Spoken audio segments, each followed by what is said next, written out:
Yeni güncelle gelmiş kimi arkadaşlık güncellemesi de geldi. Bəli dostlar, səhv eşitmədiniz.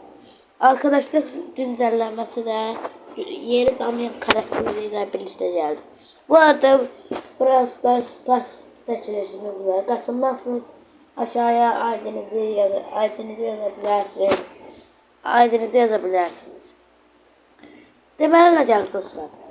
Artı dostlukta favori arkadaşlar koyabilirdik. İlk böyle oldu. Mesela buradan özünüzü yeni arkadaş seçebilirsiniz ve genel arkadaşlıklara bakabilirsiniz ve dostlarınıza bakabilirsiniz.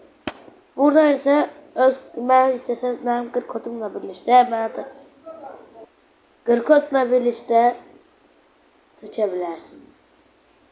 Görüşürüz.